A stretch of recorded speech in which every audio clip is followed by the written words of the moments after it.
सद्गुरु, social media से दूसरा सवाल। आर्यन सेन ये पूछ रहे हैं कि शारीरिक, मानसिक और आध्यात्मिक कल्याण के लिए पुरुष का सीमन कितना महत्वपूर्ण है। क्या अपने सीमन को बर्बाद करना हमें आध्यात्मिक रूप से नुकसान पहुंचा सकता है? देखिए, आप जानते हैं कि आपकी शारीरिक मौजूदगी का आधार सीमन या वीर्य है। आप चाहे पुरुष हो या महिला, आपके शरीर को बनाने के लिए जिम्मेदार सामग्रियों का 50% ये है ना? हमारे पास चमड़ी है, हमारे पास चमड़ी के ऊपर की कोशिकाएं हैं, हमारे पास बाल हैं, हमारे शरीर के अनेक पहलू हैं।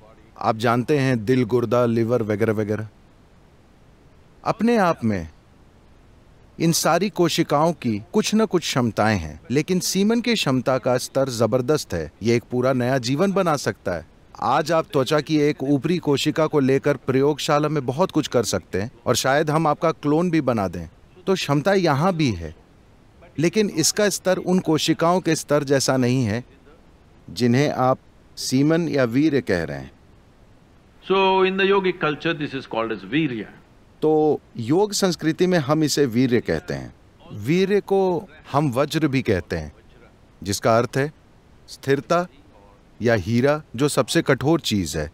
तो मानव शरीर में वीर्य को वज्र की तरह समझा जाता है, जिसका अर्थ है कि अगर आप इसका उपयोग करना जानते हो तो ये सबसे शक्तिशाली चीजों में से एक है। तो इसका उपयोग करने का मतलब ये है कि आप इसका उपयोग बच्चे पैदा करने के लिए कर सकते हैं। ये एक तरीका है। खैर, ये सवाल इसलिए आया क्योंकि आप इसका उपयोग हॉस्टल की चादर को बर्बाद करने में कर रहे हैं, ठीक है? अगर आप इसका इस तरह से उपयोग कर रहे हैं तो आप मजबूर हैं, आप जो कर रहे हैं वो कर रहे हैं। ये कोई ऐसी बात नहीं है जिस पर नैतिकता के आधार पर कोई राय बनाई जाए। सवाल यह है कि कोई किस हद तक मजबूर होकर कुछ कर रहा है। लेकिन क्या इस शरीर की किसी भी चीज को एक दूसरे स्तर पर काम करने के लिए रूपांतरित किया जा सकता है? बिल्कुल। केवल सीमन ही नहीं, इस शरीर की हर चीज को रूपांतरित किया जा सकता है।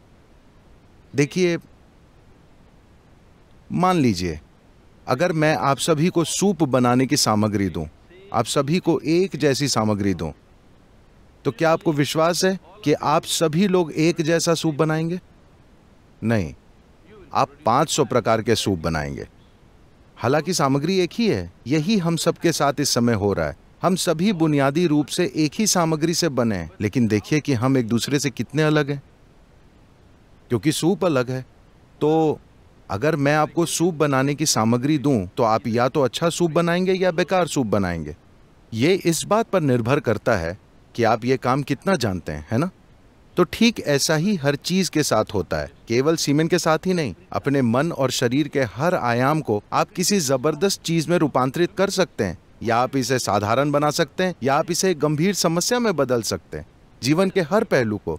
ऐसा ही जीवन के इस पहलू के साथ भी होता है। यही ऊर्जा, देखिए, लोग शाब्दिक अर्थ लेते हैं, लेकिन अगर आप किसी विशेष चीज जैसे त्वचा के ऊपर की कोशिका को पैदा करना चाहते हैं तो शरीर इस पर ऊर्जा खर्च करेगा। पर अगर आप सीमेन की एक कोशिका को पैदा करना चाहते हैं तो शरीर बहुत अलग स्तर की ऊर्जा खर्च करेगा। इसे वैज्ञानिक रूप से सिद्ध किया जा सकता है।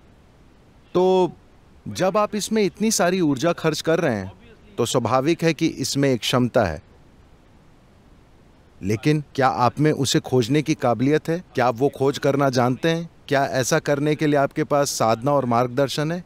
ये एक प्रश्न चिन्ह है।